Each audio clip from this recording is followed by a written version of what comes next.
زیادہ صحیح قول یہ ہے کہ جنت ساتویں آسمان کے اوپر ہے، کیونکہ قرآن مجید میں ہے کہ یعنی سدرۃ المنتہا کے پاس ہی جنت المالا ہے۔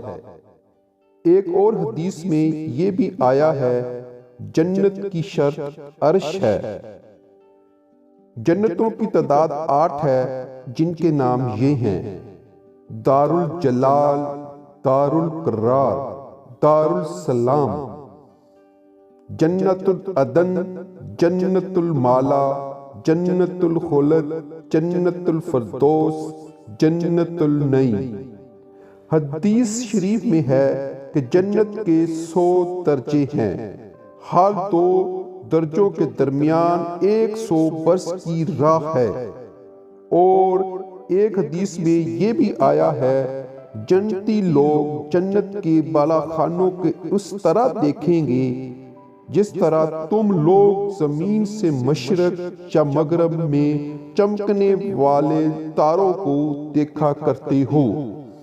حدیث شریف میں یہ بھی ہے کہ جنت کے پھاٹک اتنے بڑے بڑے ہیں کہ ان دونوں بازوؤں کے درمیان 40 برس کا راستہ ہے، مگر جب جنتی جنت میں داخل ہونے لگیں گے تو ان پھاٹکوں پر ہجوم کی کثرت سے تنگی محسوس ہونے لگے گی۔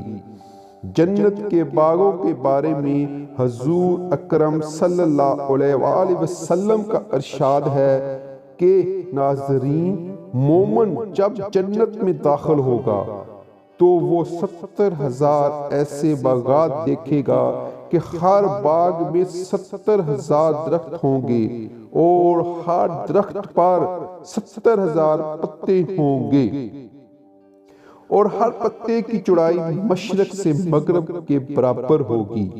ایک اور روایت میں ہے کہ جنت کے تمام درجوں کے تنے سونے کے ہیں۔